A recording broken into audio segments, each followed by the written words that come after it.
Ito ang 106.3 Dance Radio. Dance Radio. Prepare yourself. Ang silid-aralan sa radyo, hatid namin ay makabagong paraan ng pagtuturo at kaalaman. Mapaumaga, tanghali o hapon man yan, ang istasyong magbibigay impormasyon kahit saan man. For something big. Alright, here we go. 106.3 Dance Radio. Doña Aurora National High School, Santa Rita, Aurora, Isabela. This 106.3 DWDR-FM. Physics, Chemistry, Earth Science, Biology, Biochemistry, Environmental Science. These are some branches of science. Science is about a whole lot more than that. And to sum it up, we believe that science is the way of helping the brain grow in finding new knowledge and help us defeat our curiosity and how the world develops and works today. Science. This is your class, and this is science. And now, here is your host for the day.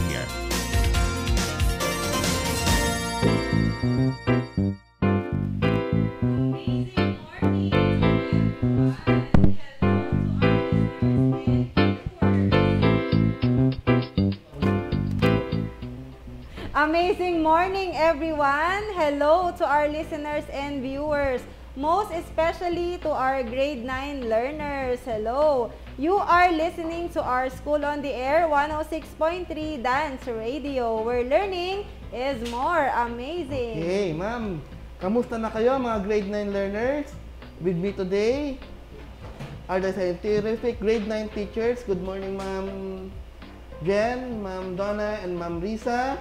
So, welcome sa ating third quarter week 1 ng ating Science 9. Yes, good morning din, Sir Ronnie. For today's lesson, we will help you appreciate and understand one of the most magnificent yet an alarming land formation.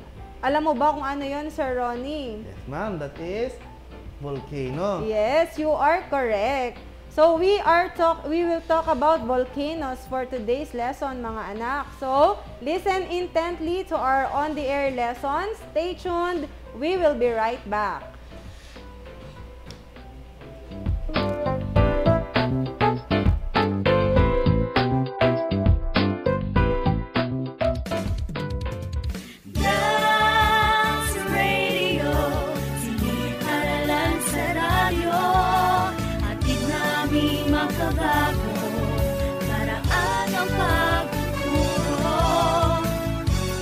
Wala nang makakapigil pa. Sulong Arangkada 106.3 Dance Radio sa Aurora, Isabela. Edukasyo'y susulong, sana magtulong-tulong, sulong edukalidad, Dance Radio.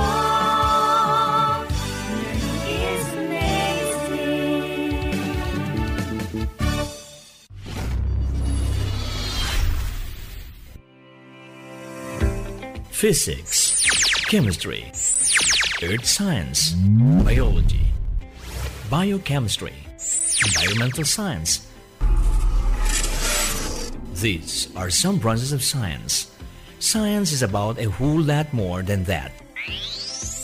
And to sum it up, we believe that science is a way of helping the brain grow in finding new knowledge and help us defeat our curiosity of how the world develops and works today. Science, science, science. This is your class, and this is science. And now, here is your host for the day. Science time!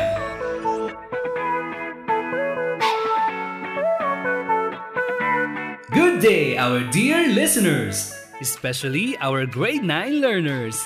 This is your school on the air in Science 9. We are glad because you are with us in our alternative delivery mode of education using radio-based instruction. Together, let us listen, discover, and learn important facts. This is your host, Teacher Rufino Arpomeda Jr. You are listening to our school on the air, 106.3 DWDR FM. Dance Radio, where learning is amazing. Get ready, grade 9 learners. Settle yourself in a comfortable area, far from noise or any disturbance, so that you will be able to listen to this broadcast attentively. Science time! At this moment, please get your learning activity sheet number 1 entitled Volcanoes, your pen, and your notebook. Please take down important concepts that you will hear on this episode. I hope you are all set and ready to learn our lesson for today. So, I turn you over to our radio teacher.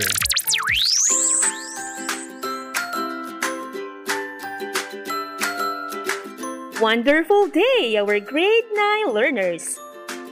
Today, we are going to tackle a very interesting topic on one of the land formations we have because it can be seen as a magnificent natural beauty. But it can also cause severe damages to properties and causes harmful effects to our environment. Do you know what this landform is? Yes, ma'am. It is a volcano. That's right! We will tackle volcanoes for today's episode. For some reminders, our discussion aims to unlock the concepts to facilitate your learning and to help you answer the activities in your learning activity sheets. So concentrate in listening and take down important notes for your reference and list down questions that you would like to ask from your teacher after the discussion. Also, read and follow the directions in the activities carefully. Lastly, answer all the given activities honestly.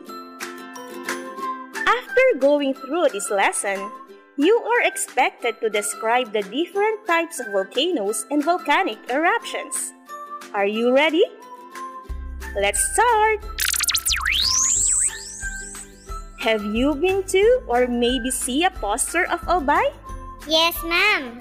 If you did, then I think you have seen the perfect cone shape of a Mayon volcano. How about the volcano that erupted last January 12, 2020? Can you recall about it? Yes, ma'am. That was the Al volcano. It is one of the most active volcanoes in the Philippines. That's correct! Who could forget the terrible eruption of the Al volcano last year, affecting almost 200,000 families and leading to death of 39 people? Aside from Taal and Mayon, there are also known volcanoes in the Philippines such as Pinatubo, Canlaon, Iraya, Bulusan, Tamburok, and Urot. Can you tell why our country is home to many volcanoes? It is because the Philippines is located along the Pacific Ring of Fire, ma'am. Precisely! It seems that you still remember your learnings during your Science 7 and 8 classes. We will talk more about volcanoes when we come back. Uy, Pedro! Nagpabakuna ka na ba? Oo naman, Petra. Bakunado na yata to. Dapat ang bawat isa ay mahikayat ng magpabakuna. Bata, matanda, tara na! Tama ka dyan, Pedro. Kung may bakuna, siguradong protektado tayo laban sa virus. Kaya magpapabaksin na rin ako.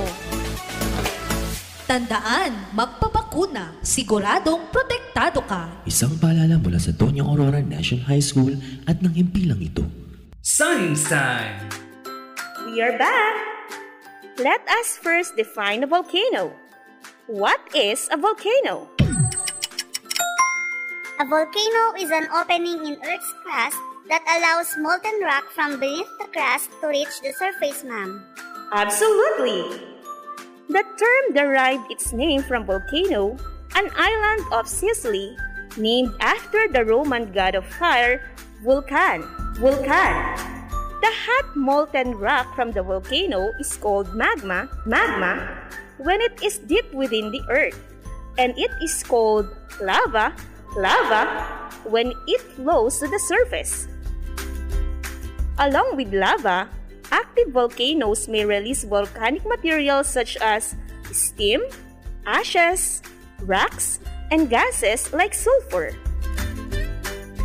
Volcanoes come in different shapes and sizes, and each structure has a unique history of eruption. Before we go further, let us first discuss the external parts of a volcano. A volcano has three basic parts. Can you name them? Volcanoes usually have a summit, a slope, and a base, ma'am. Correct! At the summit, or at its highest point, there is an opening which may either be a crater or a caldera. Do you know the difference between a crater and a caldera? A crater is a funnel-shaped opening at the top of a volcano, while a caldera is formed when a part of the wall collapses following an explosive eruption, ma'am. Very good! Did you know that a volcano can have one or more craters? Just like the Taal volcano, which has many craters, not just one, not just two, but 47 craters. Amazing, right? Wow! Now that we know what a volcano is, let us now explore the different types of volcanoes. Volcanoes can be classified according to shape and eruption history. PHIVOLCS, or the Philippine Institute of Volcanology and Seismology, have adopted a system where the Philippine volcanoes are classified as active or inactive. We will begin by defining active volcano. What is an active volcano? Active volcanoes are those that have a record of eruption within the last 600 years or those that erupted 10,000 years ago based on analysis of their materials. Absolutely! In fact, three of the famous volcanoes in the Philippines, namely Mayon, Pinatubo, and Taal, are active and are found in Luzon. Mount Canlaon in the island of Negros in Visayas, and Mount Musuan in Bukidnon in Mindanao are also active volcanoes. The next type of volcanoes is what we call inactive volcano. Inactive volcanoes are those that are not erupted for the last 10,000 years. According to PHIVOLCS, our country has more than 300 volcanoes. 24 are active, while the rest are inactive, like the Anilao Hill in Batangas, Mount Cabaluyan in Pangasinan, and Mount Cocoro in Palawan. Take note, class, inactive does not necessarily indicate that the volcano will not erupt in the future. In fact, Mount Pinatubo, which is located in Zambales Mountains, had no recorded historical eruptions before its cataclysmic eruption in June 15, 1991. The effects of the eruption were felt worldwide. It ejected roughly 10 billion tons of magma and 20 million tons of sulfur oxide, bringing quantities of minerals and toxic metals in the environment. Stay tuned as we discuss more about this after a short reminder. COVID-19 has caused loss of lives and economic hardship all over the world. It has changed our habits and the way we live while testing our public health systems and impacting on our livelihoods. With this, the role of environmental health practitioner has never been more vital as we face up to the ongoing challenges this pandemic. Many changes are about to happen for a greener environment, more equal and more stabilized economy. COVID-19 pandemic has resulted numerous impacts on the environment and climate. But amid this crisis, we have a chance to build a better community and environment. Hashtag healthy environment. Hashtag healthy community. Science time! I'm back! Now that we know the different types of volcanoes, we will now proceed with classifying volcanoes. Most people assume that volcanoes are all tall, cone-shaped structures that erupt violently and produce huge amount of ash and gas. However, not all volcanoes are limited to these features. Volcanoes vary in structure and the type of eruption they have. Volcanoes can be classified into 3 groups based on their structure. Can you name them? They are classified into shield volcano, cinder cone volcano, and stratovolcano, ma'am. Very good! First, let us describe the shield volcano. What is a shield volcano? Ma'am, shield volcanoes are formed by the accumulation of lava that oozes out from the volcano. Precisely!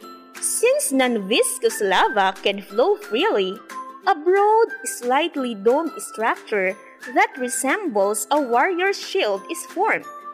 That is why it is called a shield volcano. An example of this type is the Mauna Loa volcano in Hawaii, which is the largest volcano on Earth. Volcanoes of Iceland are also examples of shield volcanoes.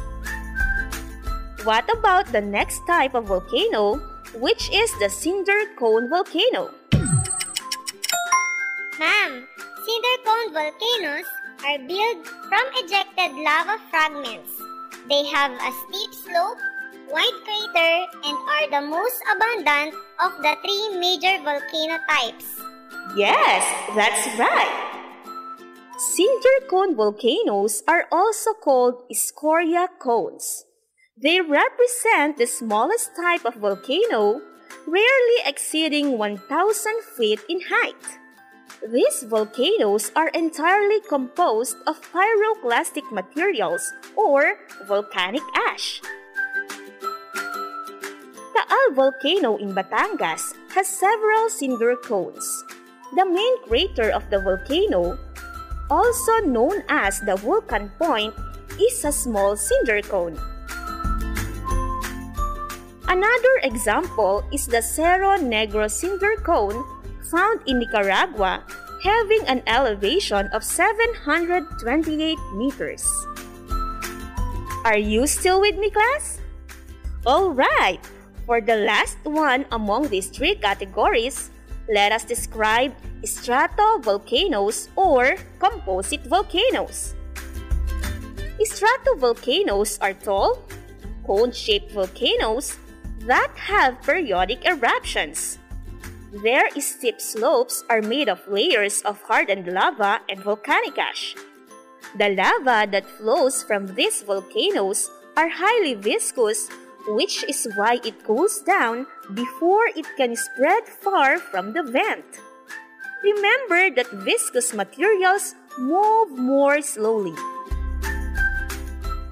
Can you name an example of a stratovolcano? Yes, ma'am. The Mayon volcano found in Albay, ma'am. Excellent! Composite volcanoes are the most popular type of volcanoes known to people. Towering peaks that extend several thousand meters above the ground, visually dominating the landscape around them. Ma'am, why do we have different types of volcanoes? It is because the process of magma formation is different at each type of plate boundary. Therefore, the composition of magma differs in each tectonic setting. Stay tuned as we discuss the different types of volcanic eruptions after a short reminder.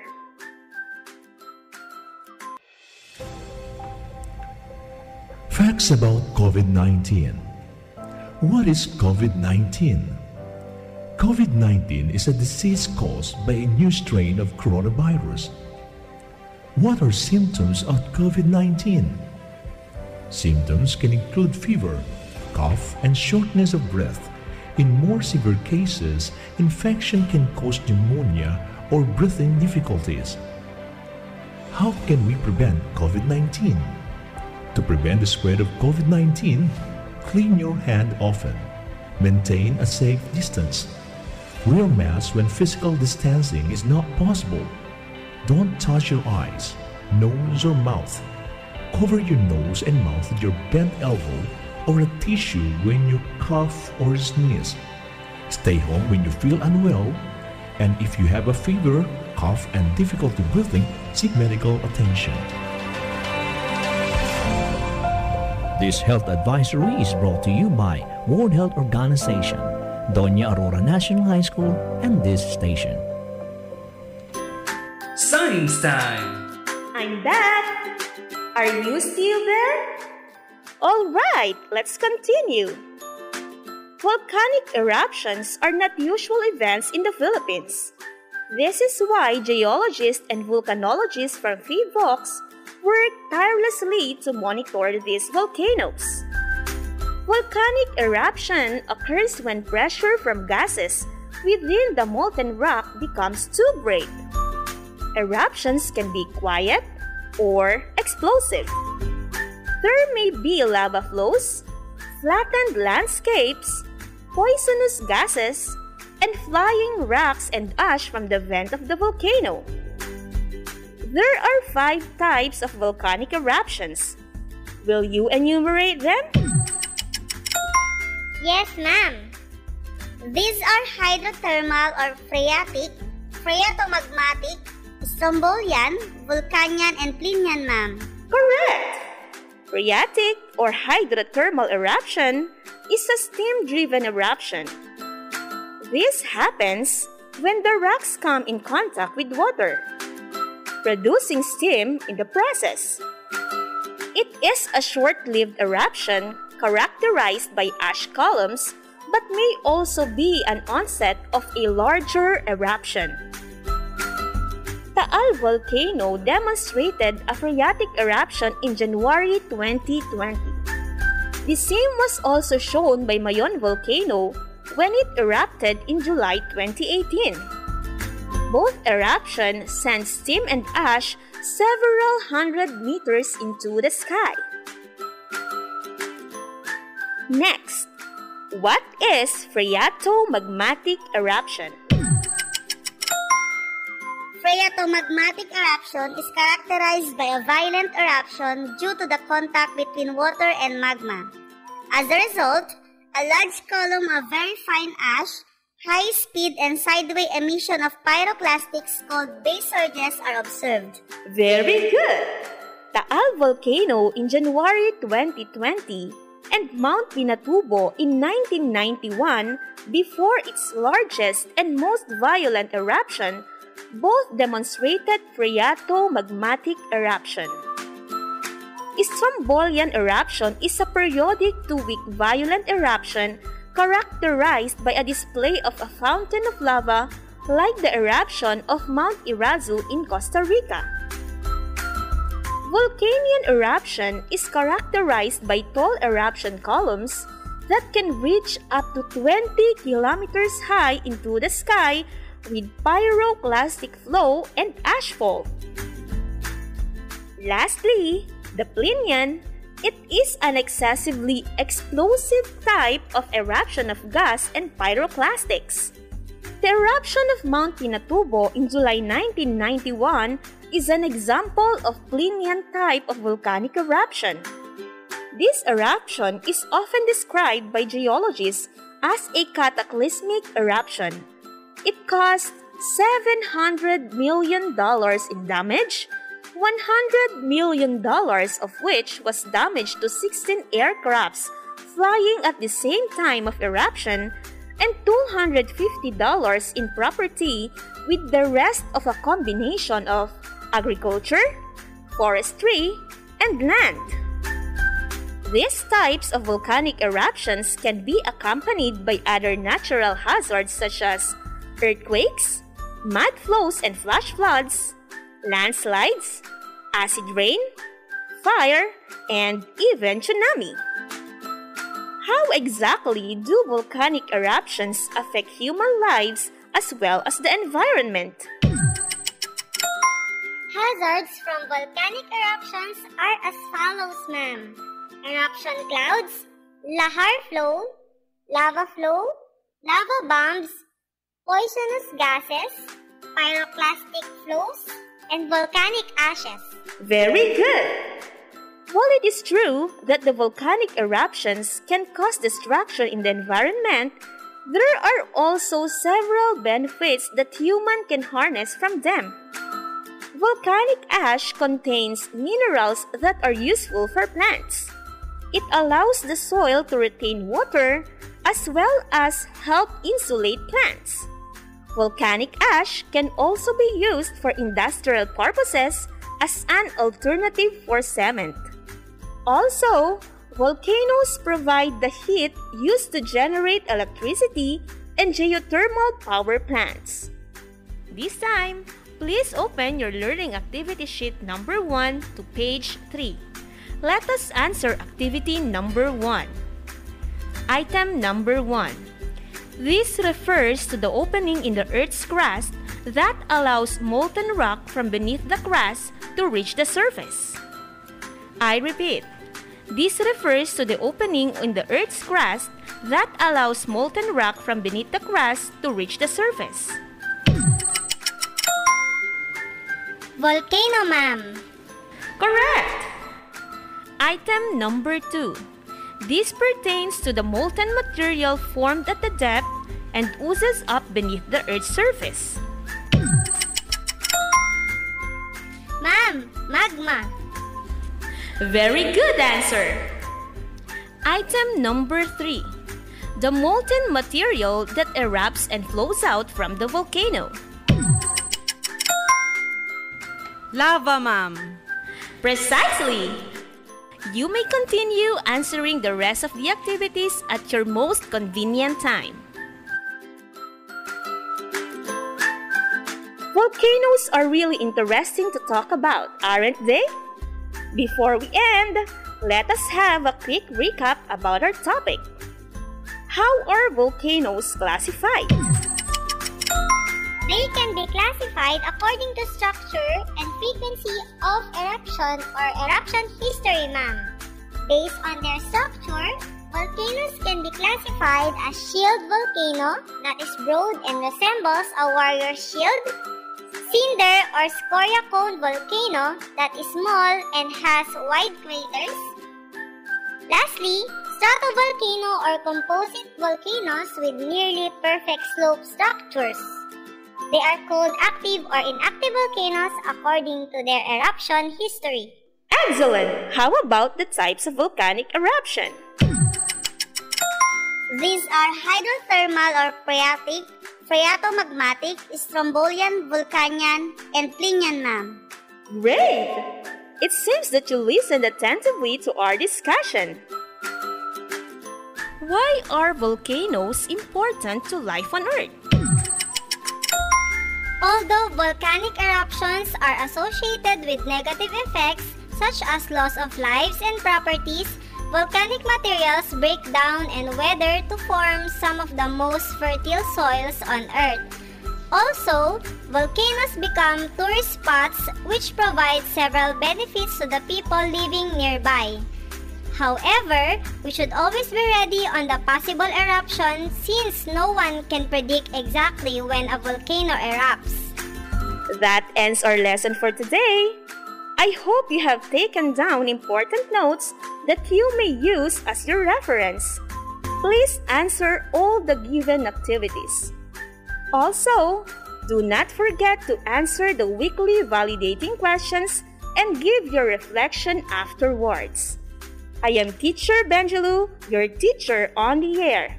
Thank you for listening, my dear grade 9 learners. See you again next week for more fun-filled discovery about the things around us. Because science is everywhere. Bye! Science time! You have just listened to Teacher Benjelu. For your questions and inquiry about our lesson, you may text or call your subject teacher using the numbers located at your learning packages. You may also send them your questions through their messengers and their email found in your learning packages as well. I would like to acknowledge the teachers behind this School on the Air episode. Teacher Benjelu R. Paraiso, your radio teacher on the air. Teacher Jennifer S. Lacambra, the script writer. Teacher Prince Donerich Bugawisan, the technical specialist. Teacher Annabel A. Rodriguez, Teacher Donabel G. Velasco, and Teacher Vicente S. Rodriguez, the editors. And yours truly, Teacher Rufino R. Pomede Jr., your radio host. And I would like to end with an advice coming from a volcano. It says, stay active. Keep your inner fire burning. It is okay to let off steam. Go with the flow. Be uplifting. It is all a matter of time. Have a blast. Goodbye. Physics, chemistry, earth science, biology, biochemistry, environmental science. These are some branches of science. Science is about a whole lot more than that. And to sum it up, we believe that science is a way of helping the brain grow in finding new knowledge and help us defeat our curiosity of how the world develops and works today. Science, science, science. This is your class, and this is science.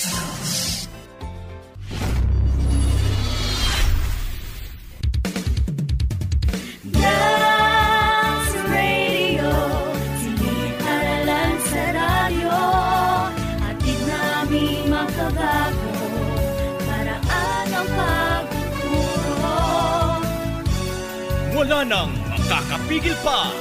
Sulong Arangkada 106.3 Dance Radio sa Aurora, Isabela.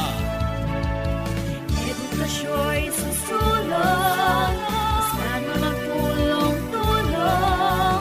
Sulong edukalidad, Dance Radio.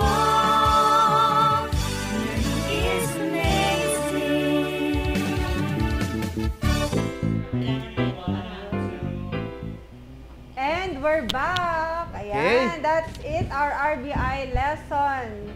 Hope you learned a lot while listening. Okay, ma'am, mukhang ready na tayo sa ating live discussion. Ma'am, ano bang ating pag-aaralan at pag-uusapan ngayong umaga?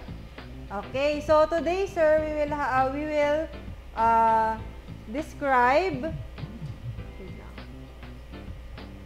the different types of volcanoes and volcanic eruptions. So our learning objectives for today, first, identify factors affecting volcanoes' eruptive style. Second, relate the characteristics of magma with the type of volcanic eruption. And demonstrate measures to undertake before, during, and after volcanic eruption. Pero bago yan, sir, let us have first a short review. Ayan. Okay, so mga anak, key in your answer in our review in the comment box. Okay, I will read, ma'am, the statement. This is an opening in an Earth's crust that allows molten rock from beneath the crust to reach the surface. Okay, ano kaya yan? Napag-aralan yan kanina sa RBI lesson, sir. So, what's the answer, ma'am? Okay, ulitin natin. It's an opening in Earth's crust that allows molten rock from beneath their crust to reach the surface. Okay, ano kaya ang sagot? Ayun, meron nang sumagot, sir. From 9 Darwin, sabi ni Christian Vino, it's a volcano. Tignan nga natin. Okay. Correct. It's a volcano. Yes. Next. Okay, so, ito may classification of volcanoes, ma'am. So, ang We have kailangan nila... 3 boxes yes. there. Yan, yung 3 classification of volcanoes. That is according to the history of eruption, Sir Ronnie. Yes, ma'am. Ayan, so tignan na lang nila dyan kung ano yung tinutukoy. So, first box, it erupted within historical times within the last 600 years. Accounts of these eruptions documented by man erupted within the last 10,000 years based on the analysis of materials from young volcanic deposits. So, ang key word nila dyan, sir, is it has erupted. Okay. Yan. Yes, ma'am. Ito ng pangalawa naman, in color yellow. Morphologically, young-looking but with no historical or analytical records of eruption. Okay. And then, yung third box naman, no record of eruptions. Physical form has been intensively weathered and eroded, bearing deep and long galleys. So, no eruption na siya. And ano na siya, parang compared dun sa kanina, yung sa yellow, it's young pa lang siya, no? Dito is old na siya and then weathered na yung, eroded na yung kanyang slope. So, ano kaya yan? Okay, tingnan natin correct answer, ma'am. Okay, tingnan natin. Yung color green. Yan. So, it's the first one, sir, is active. The second one, potentially active. And yung last na binasa natin, inactive. Ayan. So, that classification is based on the history of eruption. According yan sa VVOX natin. Okay, so according to VVOX, sir, ito yung map ng distribution ng volcanoes in the Philippines. So, we have 3 classifications nga. So, yung active dyan is yung mga red dito sa left side. Okay, so we have 24 active volcanoes in the Philippines. So, makikita natin, sir, sa Isabela, meron ba tayong ano dyan? Wala dyan. Pero sa northern, gagawin natin sa taas, ma'am, maraming siyang active volcanoes. Yes, oo. Sa Cagayan lang yan. Malapit lang sa atin yan. And we also have inactive, etong mga nasa gitna. Ayan, napakaraming inactive volcanoes. And we also have potentially active.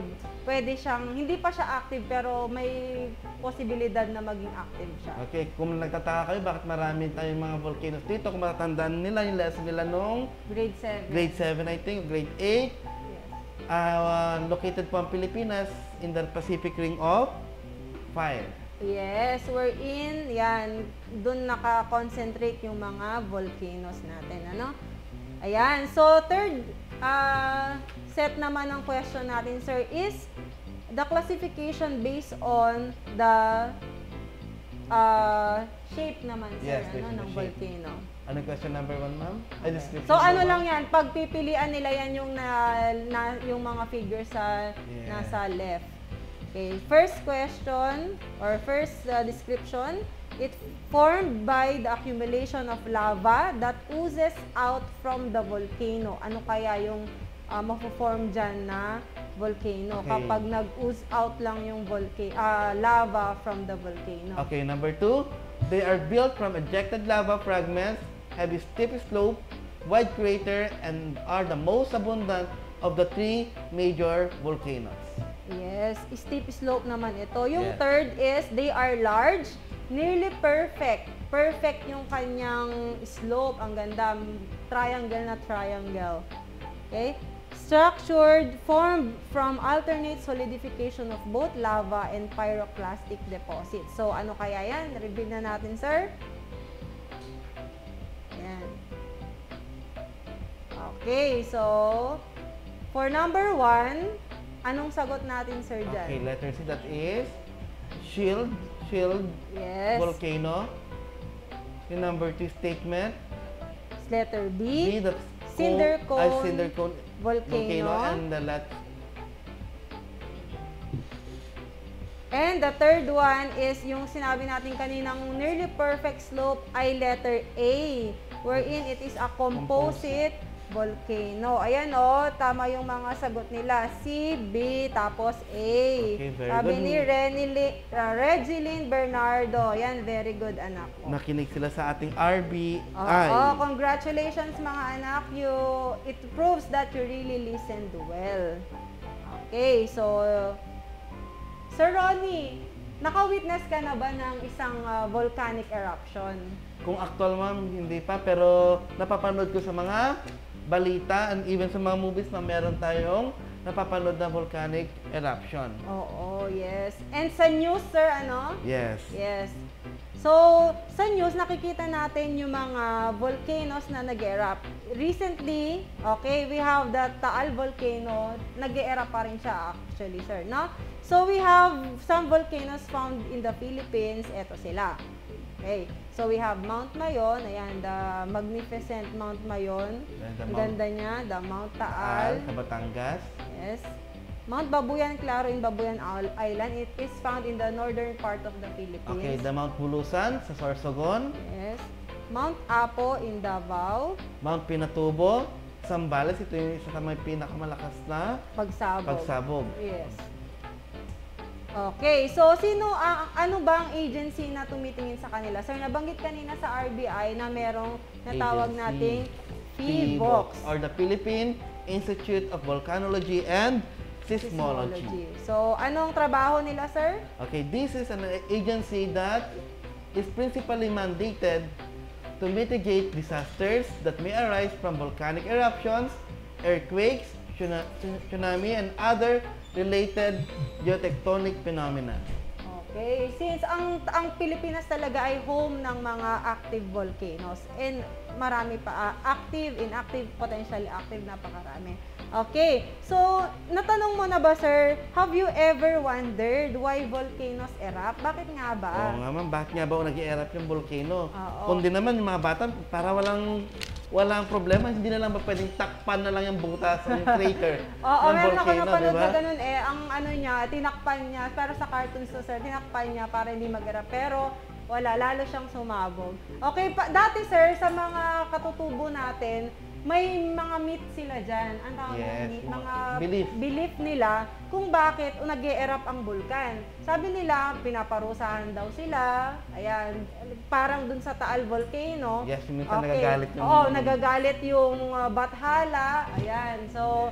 Pero, may connection ba yun, sir, talaga doon sa pagsabog? Okay.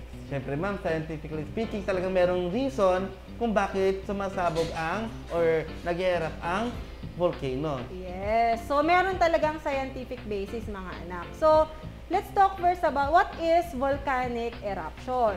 Okay, volcanic eruption is a natural phenomena involving a release or discharge from the Earth's interior through volcanic vent. The materials released, the lava, rocks, gas, and dust. Yes, so it's a natural na pangyayari ito, mga anak, na kasama siya sa mekanismo ng mundo natin. Kumbaga, hindi mo maiwasan yan. Hindi natin may stop, lalo kapag nasa Pacific Ring of Fire tayo. Yes, so talking about volcanic eruptions, ito yung mga recent na volcanic eruptions sa atin, or yung mga historical, ano? So, we have here Mount Pinatubo eruption in July 1991. Pinanganak ka na ba nun, sir? Oo. Pero yung mga, meron na tayo no? Pero yung mga estudyante natin, wala pa sila no? Okay. Sabi ni Ma'am Donna, ito yung almost 2 degrees Celsius and 3 years na bumaba yung temperatura ng ganun mundo. Kalakas or ganun yung epekto ng Mount Pinatubo eruption, hindi lang sa Pilipinas. Yes, actually, sir, this eruption is recorded as the second largest volcanic eruption on Earth of the during the 20th century, ganun siya. So, anong klaseng eruption ang naganap dyan, sir? So, the ash plume height reaching more than 40 kilometers or 28 miles, ganun kataas yung height nung kanyang ash plume, yung pagbuga niya ng ash, and ejecting more than 10 cubic kilometer of magma, ang dami. Classifying it as Plinian or ultra-Plinian eruption style. Ito yung napakalakas na pagsabog ito, sir. Yes, ma'am. Ang problema pa rin, meron yung lahar na sinasabi natin. Yes. Kasama. Oo. So, another is, noong 2018, nagkaroon din ng Mayon Volcano eruption. January ito. So, start of the year, no? So, the eruption type was classified as a strombolian eruption. Take note, learners, for strombolian eruption, meron siyang tinatawag na para siyang fountain, lava fountain, no? Okay. So, lava bombs and rock falls could also be observed and sounds from the volcano could be heard. Kaya hindi siya ganun kalakas katulad dun sa plain yan, sir. Stromboli, hindi ganun malakas. Kasi si Mayon Volcano, it is a composite volcano wherein sa mga slopes niya, sir, may mga paglalabasan na ng mga ibang lava, meron mga gases. So, hindi na concentrated yung kanyang eruption dun sa crater. Kaya hindi siya ganun kalakas, sir. Another is, eto sir, yung recent lang latest to. yan yung Taal volcano eruption in January 2020. Bago yan yun, lockdown natin sa COVID. Actually, sir, ito yung nung papunta pa lang si COVID sa Pilipinas, nung naka-lockdown na sa China, tapos sa atin, dito na nag-umpisa na rin. Yan. Yes. So, Taal Volcanoes eruption is considered as phreatomagmatic eruption. Kailan natin, bakit siya nasabing phreatomagmatic? It is an eruption that involves magma and water. They interact with each other, so leading to concurrent ejection of steam and pyroclastic fragment. Parang kumbaga sir yung mainit na lava, sabi mo ng uling, tapos binusan mo ng tubig, di ba? Nag-aano siya yun. So, yun. Then, so those are the, and up to now, kasi nga phreatomagmatic siya, may continuous supply of magma dun sa area, so nagre-release pa rin siya ng mga steam. Yun yung tinatawag naman natin na phreatic. Yes, ma'am. I think hanggang ngayon nasa level 2 yan. Oo, ngayon meron siya ulit, nagka-phreatic ulit siya. Yan. So, it's lab time, sir, kasi gusto ko makakita ng volcanic eruption. Okay. Kung may bebe time, may lab time din. Ayan. Okay, nandyan sa atin sila, ma'am Donna and ma'am Risa para doon sa ating lab time. So, meron tayong model ng volcano. Yan sa kila ma'am Riza. Yan. Hintayin lang natin yung video.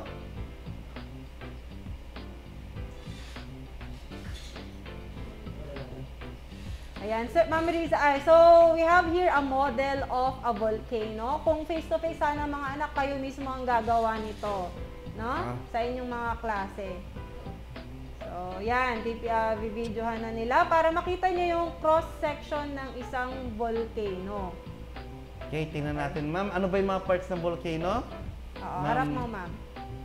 Ma'am Jen? So, we have there Siyempre, yung kanyang conduit. Ano yung conduit, sir? Pinaka-main na daanan ng magma. And sa baba, meron siyang magma chamber. Yes. Oo, so yun yung supply ng Then, meron din siyang mga vents. Yung sinabi natin kanina, sa isang composite volcano, meron siyang mga vents. Okay, ang isipin lang nila, hindi lahat ng magma ay lalabas sa crater.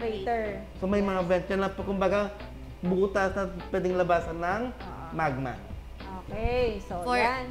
Sir Ronnie, for some volcanoes only. Yes, for some, But for the cinder, yung concentrated siya kasi sa taas or sa crater or dun sa caldera. Yan. So, pwede na natin siyang pag-erupt. Yan, yung yung magic liquid natin, Ma'am Riza. Pwede nang yan. So, yan. Meron tayong ipupur na magic liquid para i-simulate natin yung volcanic eruption. Okay, ready na kayo mga anak? Ayan, sige ma'am. Ma'am Jen, sasabihin ba natin kung ano ito? Mamaya tanong mo. Later na lang, Oo, yun. Okay, so, yan na. Nagkakaroon na ng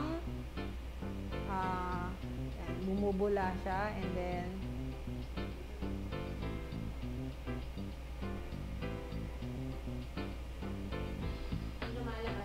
okay, so sa actual volcanic eruption, that is since sa actual volcanic eruption, it is the lava that is flowing through the crater outside the surface. Yan. And then makikita nyo din may mga dyan, ang tawag natin dyan ma'am, may mga solid materials na kaakibat or kasama yung pag-flow ng lava. In an actual situation, those can be rocks. Yes. Yan, and other minerals, no? So, yan. So, medyo umaamoy dito. Okay. Kasi yung magic liquid natin mga anak is vinegar. So, para ma-simulate lang natin, gumamit tayo ng baking soda and vinegar. Pwede nyo yan gawin sa inyong mga bahay. Pero, with supervision of all adults. Okay. Okay, so What happened there, Sir Ronnie? Okay. Deep within the earth is so cold, is so hot that some rocks slow melt and become a thick flowing substance called magma. Kaya meron tayong magma chamber. Oo, yung doon galing. Doon, pag sa grade 10 nila, mapag-aaralan nila kung bakit nami-melt, nagsasabdak, nami-melt na rocks, yun ang nagiging magma natin.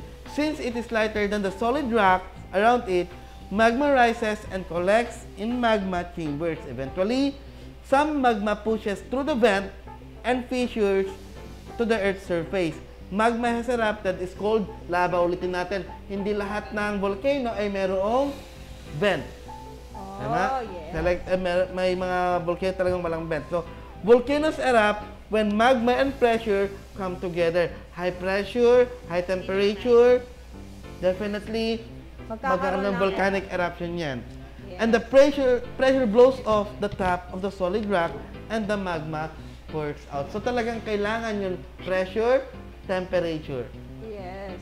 Tama yan, sir. So, i-take note lang mga anak, dun sa volcano, sa top niya, may mga layers yan ng pyroclastic materials, or yun yung mga sumasama kapag sumabog yung vulkan. Hindi yung kapag titingin ka na agad dun sa top niya is magma chamber na makikita mo. Hindi, yes. Hindi, may siya. So, kaya yun yung bino-blow off nung magma kapag siya ay nag-e-erupt, For some volcanoes. Yan.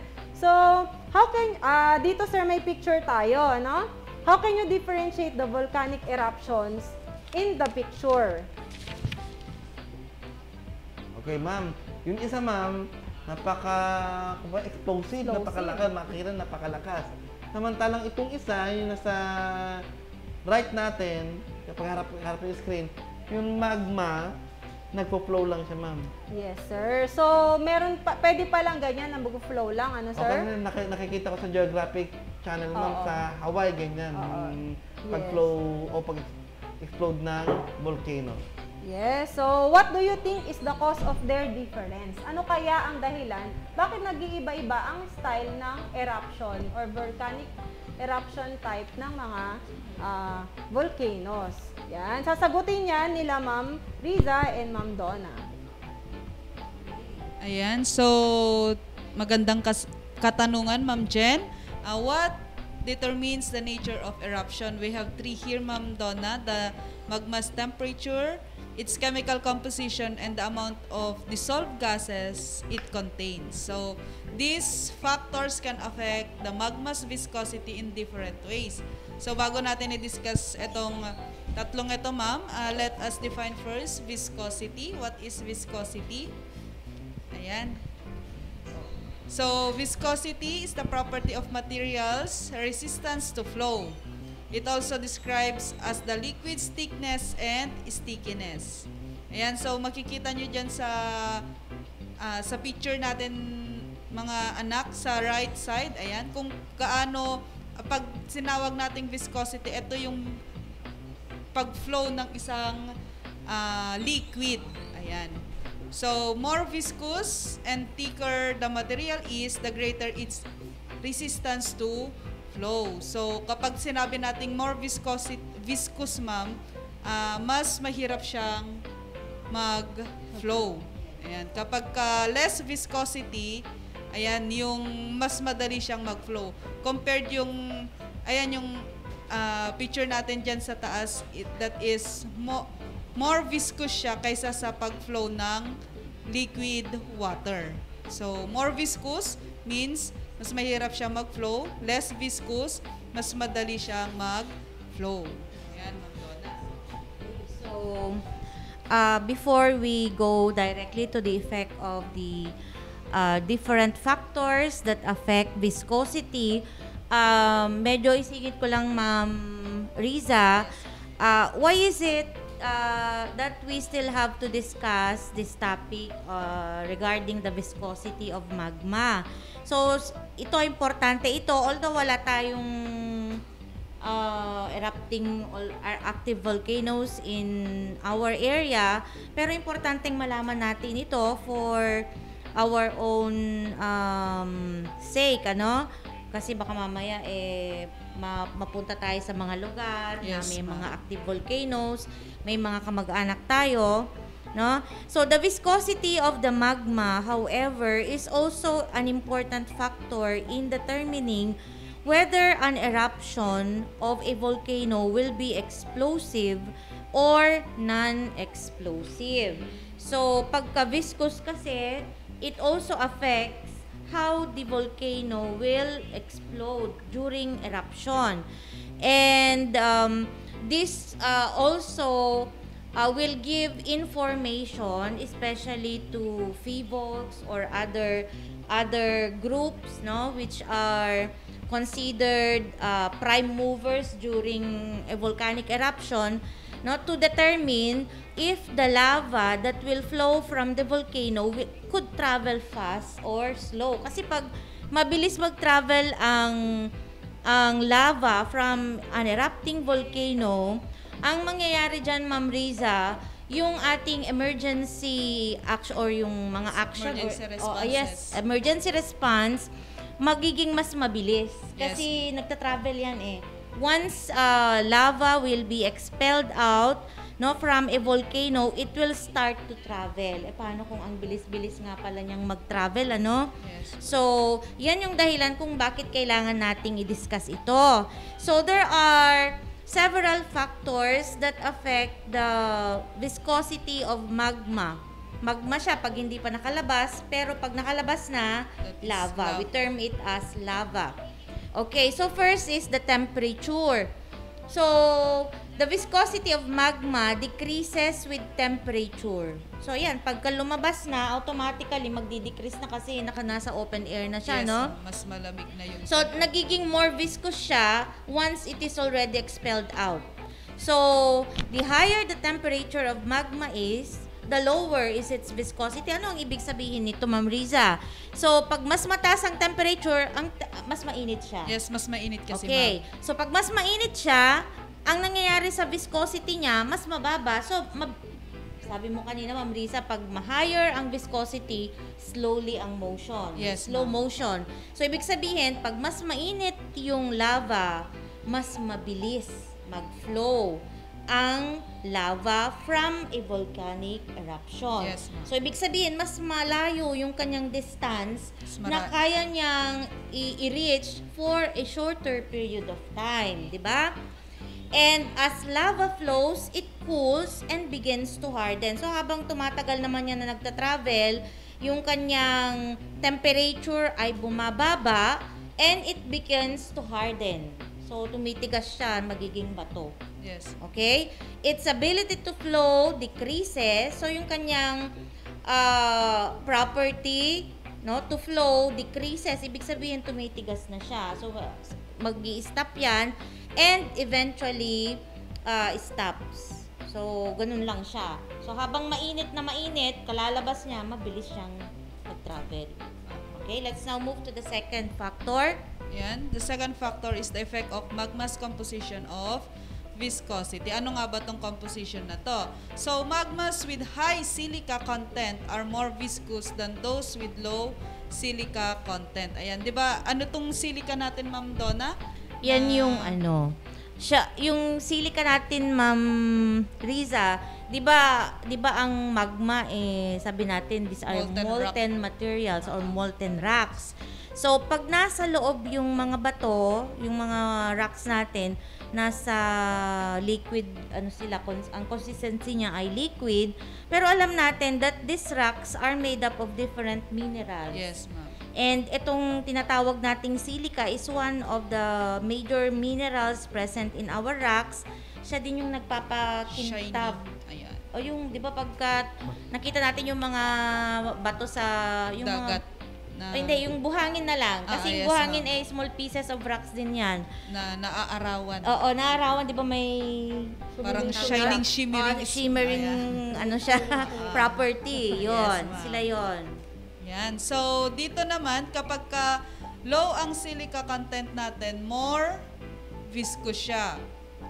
High silica content, rather. High silica content are more viscous than those with low silica content. So, pag mas maraming silica, mas viscous siya.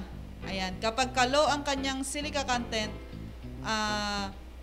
less viscous siya. So, the magma that contains less silica is relatively fluid and travel far before solidifying. So, kapag less ang silica ng ating magma, is mas malayo yung kanyang mararating. Ayan. Ibig sabihin, yung kanyang viscosity ay low, ma'am. Yes, mas mababa. Mas mababa. Ayan, so next. Okay, so we have the third one.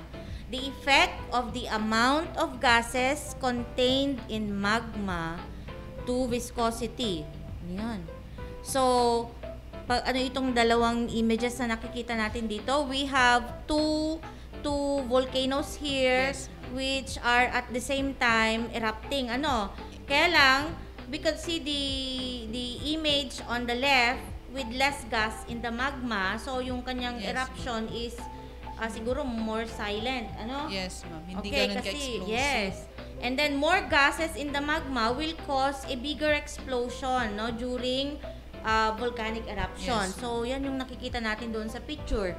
So, explosive eruptions are favored by high gas content and high viscosity magma. Okay. So, ano bang ibig sabihin nito?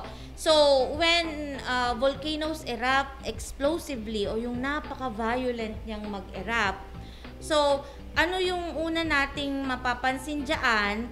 Mas marami siyang usok na lumalabas, yes, no? And with this gas, no, yung kasama ng usok, maraming gas 'yan, although hindi natin nakikita yung paglabas ng mga ibang gas, but automatically bakit may gas kasi may water vapor 'yan, yung no? Mga molten. Yes. May water vapor ang magma. Now, this water vapor will also add to the dissolved gas in the magma as it is expelled from the volcano during eruption.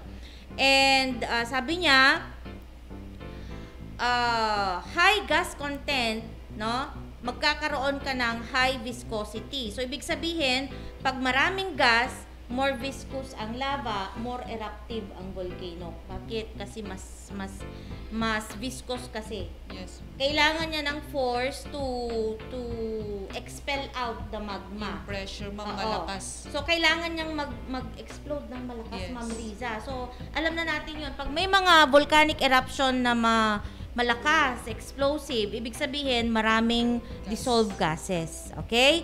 So, pag tahimik naman yung volcano na nag-e-erupt, kasi may mga tahimik tayong volcano, Ma'am Riza, na nag-e-erupt.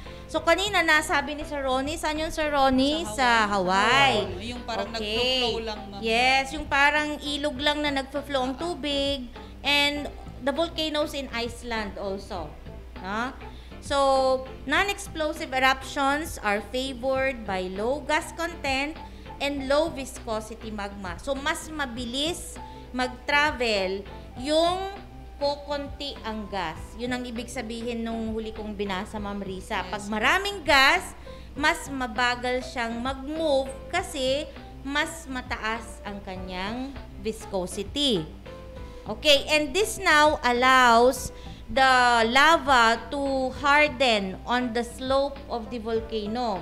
Kaya usually, yung mga explosive volcanoes, nakikita natin na mas steeper yung kanilang slope.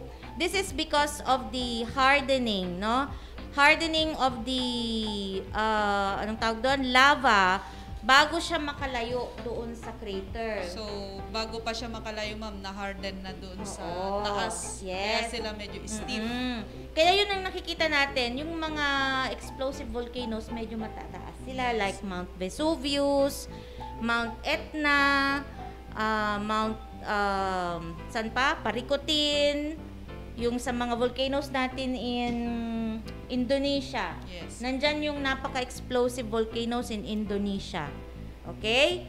So, sa atin Yan. Yes, anong susunod na? Ito na, no, Ma'am Risa? The Yung comparison between the lava ito yung flows. sinasabi mo kanina, ma'am. Yung na. first picture, yung high viscous flow, yung dome-like, and travels little distance. Ayan. Lava with low amount of gas as it rises has high viscosity that piles up at the vent resulting into a dome shape. Ito yung sinasabi mo, ma'am, na kapag lumabas yung lava is yung magma titigas na doon sa kanyang vent. Ayun. Kasi mas viscous sila, hindi na sila magtra-travel ng malayo. And the next one, ma'am, yung viscous flow niya mas mababa kaysa doon sa nauna. Ito yung mga composite type. Yung may mga iba siyang vent para labasan ng lava. No, although hindi natin nakikita dito sa image natin, ang example nito is Mount Mayon, yan, Mount Taal. Okay, Taal volcano is a composite type of volcano. Yes. Okay? So medyo pa kalat-kalat yung kanyang pwedeng labasan ng lava. Hindi siya masyadong steep, no? Hindi rin siya masyadong explosive. Yes, ma'am. Okay. And dito sa pangalawa, lava with less silica content is too viscous to travel far and tend to break up as it flows. So mas less yung kanyang silica content and mas nagtra-travel siya ng mas malayo kaysa sa nauna natin. And this third is the fluid flow. Ito yung mas less ang viscosity kasi as you can see, mga anak, na mas malayo hamak ang kanyang na-travel na distance compared sa mga nauna. Ayan. Lava with less silica content has less silica content, has low viscosity, that it can travel a great distance forming a thin sheet. So, yung kanyang pag-flow ng kanyang lava na is masyado na siyang manipis. Ayan. Kasi mabilis. Mabilis ang kanyang pag-travel. Ayan.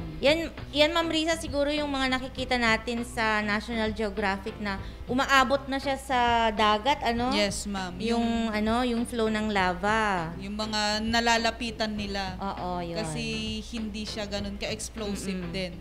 Ayan yung mga tinatawag nating shield na volcanoes. Yan yung pumupunta sa kalsada. Yes, napupunta sa mga kabahayan.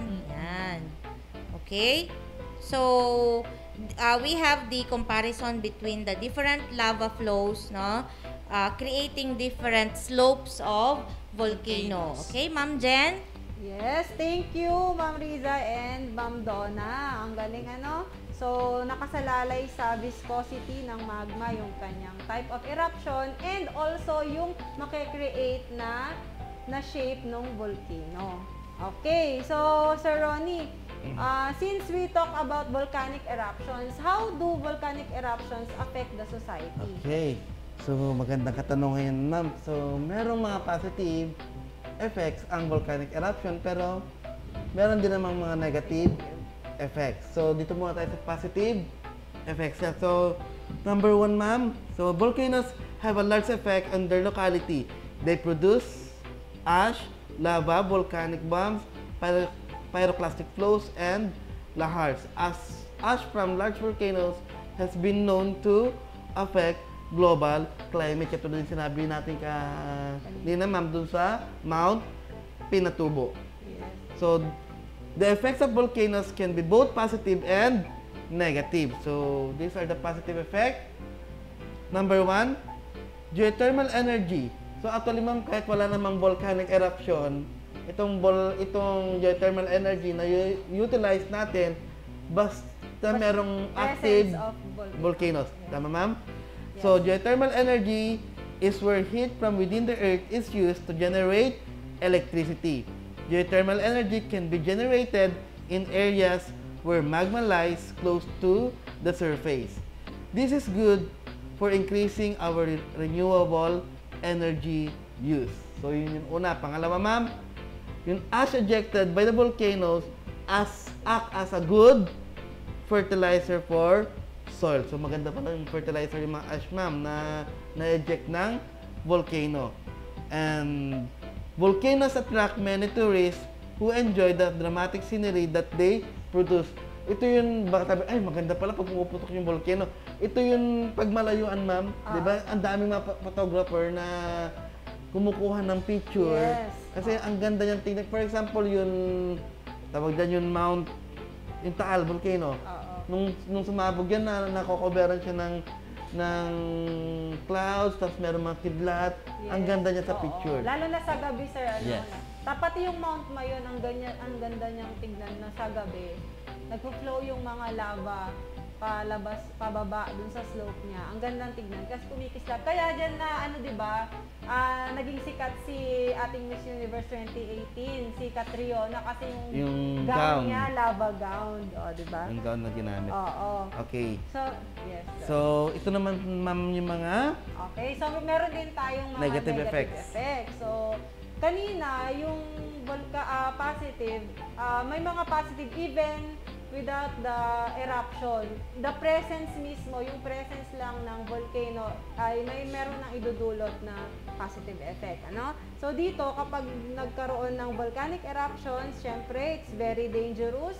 It can kill people and damage property.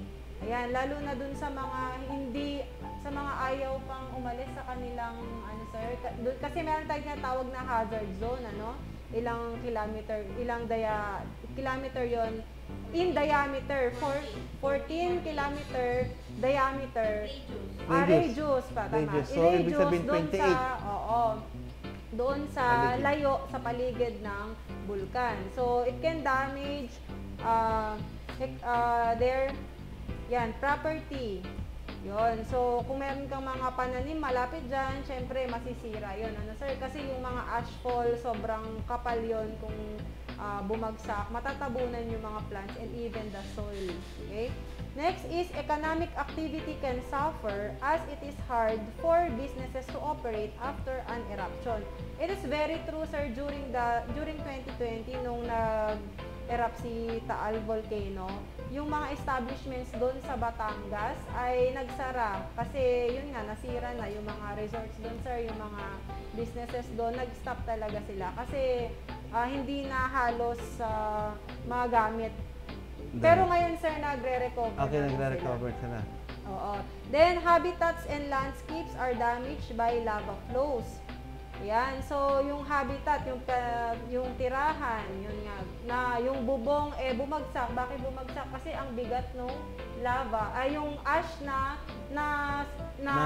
naipon dun sa bubong. No? Hindi kinaya nung bahay na so bumagsak.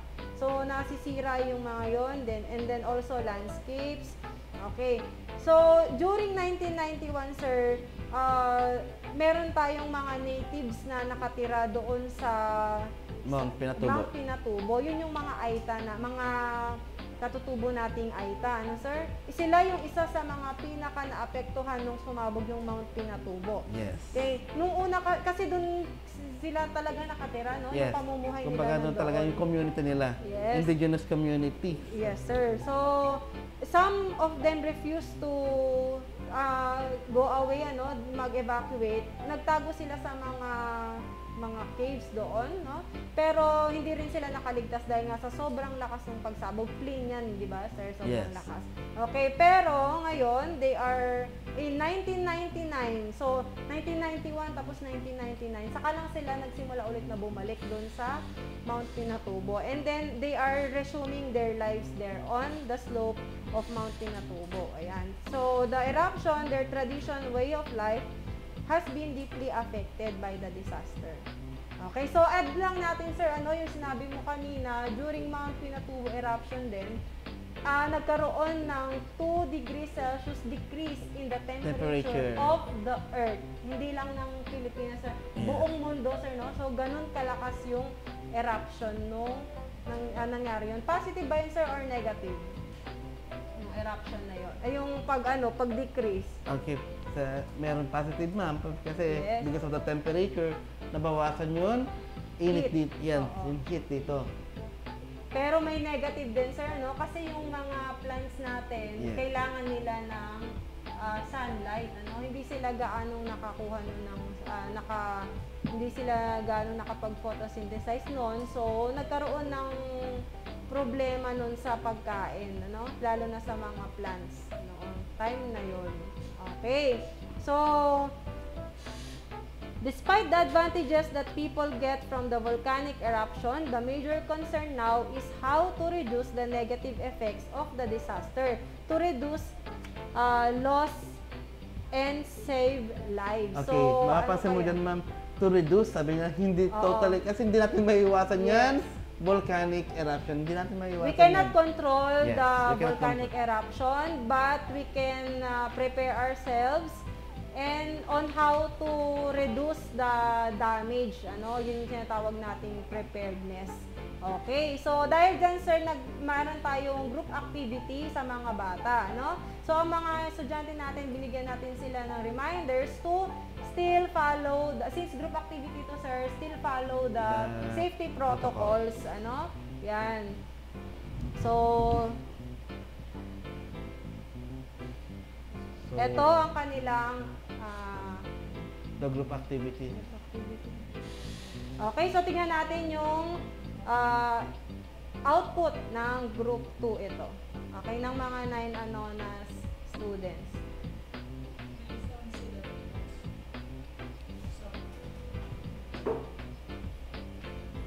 Ulitin ko, sir.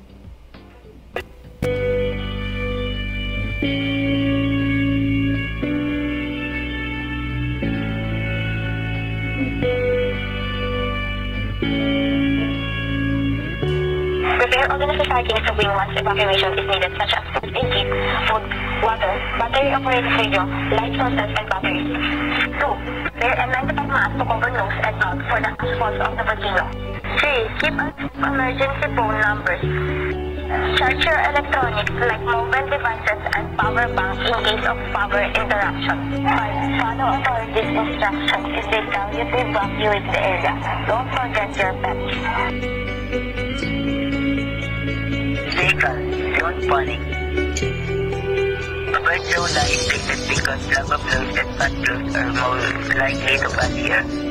If you are outside, seek cover in case of asphalt and rubble. Use mat to cover your nose and mouth and to avoid breathing in the air. Let the house close all doors and windows to avoid letting in the attic.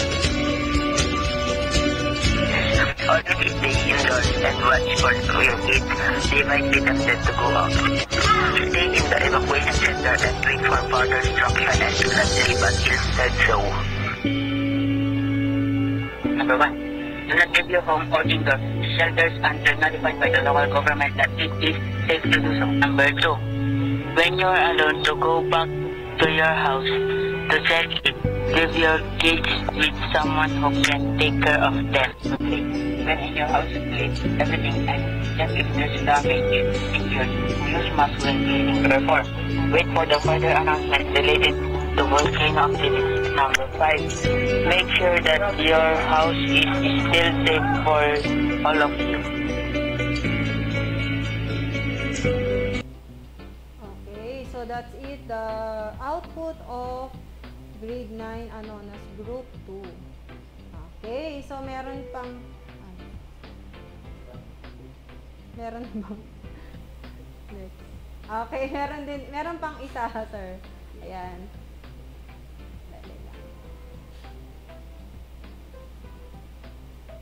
Okay, ang ka-creative ng ating mga estudyante, ano? Shout out sa aking mga 9 Anonas.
Ayun. So, there you have it, the outputs of our 9 Anonas learners. Okay, so mag-wrap up tayo, Sir Ronnie, Sige, no? ma'am. Okay, so volcanoes are a key part of the Earth system and an open window into the inner workings of the planet. More than a dozen volcanoes are usually erupting on Earth at a given Okay, time. the style of eruption depends on several factors, including magma's composition, temperature, viscosity, volume, and how much water and gas is in it. The presence of groundwater and the plumbing of the volcano. Yes, yung plumbing of the volcano, ito yung mga vents na napag-usapan natin kanina, no? Yung dami ng mga vents niya. Yun, okay. So, some of these eruptions are devastating, killing people, damaging homes and infrastructure, altering landscapes, and even disrupting climate. Okay, fortunately, many eruptions are preceded by signs of unrest that can be used to anticipate eruptions and support disaster planning. Yes. Sir, nakalimutan nating banggitin kanina, doon sa preceded signs. Yes, ma'am. Okay. Yung mga katutubo natin, meron silang mga signs kung paano nila nalalaman na mag-e-erupt na yung vulkan. So, ano-ano ba yun? Mga yun. Katulad ng pamamaga ng lupa. Yung slope nung vulkan, kung namamaga siya, yun, posibilidad na nagbabadya na siyang mag-erupt. Another is yung may nangangamoy pulbura, no? Yes. Tapos yung dagundong sa ilalim, may naririnig sila na parang rumbling sound o parang may kulog dun sa ilalim ng lupa, yun. Signs yun, ano? Isa pa yung behavior ng animals. And Parang unrest yun mga animals, ma'am. Yes, so yun. Okay. Then, ayan, reflection time na tayo. So may mga estudyante tayong magre-reflect, ano? Sir Dennis, maririnig sila.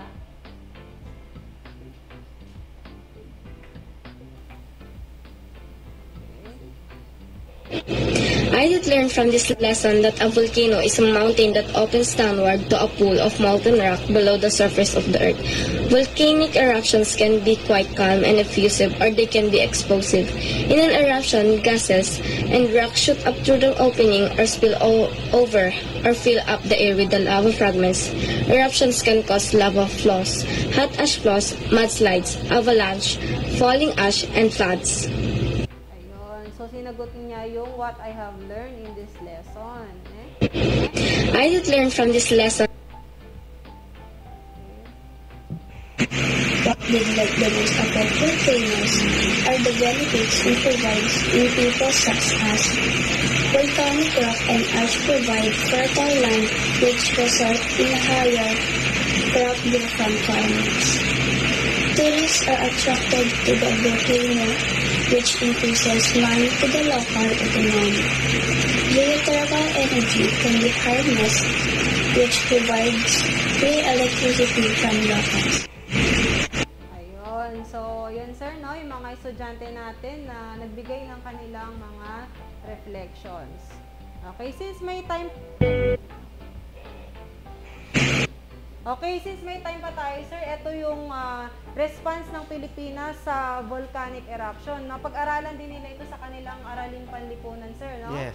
So, we have the National Disaster Response Plan or NDRP or on earthquake and tsunami related, and meron din yung sa volcanic eruption. So, preparedness, ayan, isa sa mga response ng Pilipinas.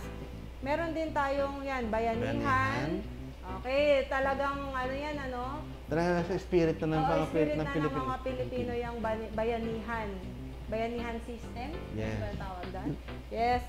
And we also have resilience. Ayan. Kahit na anong sakuna or mga kalamidad ang dumating, ang mga Pilipino ay kayang tumayo pa rin. Yan, nakakangiti pa rin. Okay, so yun na ang ating, that's it, our lesson for this week, Sir Ronnie, ano? Yes, ma'am. Hopefully, maraming napulot ang ating mga estudyante. Ngayon, nakaalaman, dagdag kaalaman, para matulungan natin silang masagutan ang kanilang mga learning activity sheets, Sir Ronnie. Yes. And mga anak, don't forget to answer all of your validating questions, all of the questions there, pakisagutan po, and pakiayos na din yung pagkakasubmit natin. So, sir, no, first week ito, we only have 3 weeks for quarter 3. Yes. So, maraming, yan. Before we end, I would like to extend our gratitude to our admin headed by Dr. Rodrigo V. Pascua, the Chief Education Supervisor, and our officer in charge. Thank you, sir. To all the head teachers, especially the head teacher of Science Learning Area, Ma'am Annabel A. Rodriguez. To all the teachers, especially mga kaguro kong science, thank you very much. And of course, to our dear parents, and to our learners, and to our technical staff here, Sir Mark and Sir Dennis, thank you very much. Thank you for making this episode possible. Okay, yan, no? So, my dear learners, hope you learned a lot. See you again next week in Science Terrific Time. Keep safe and God bless. Bye!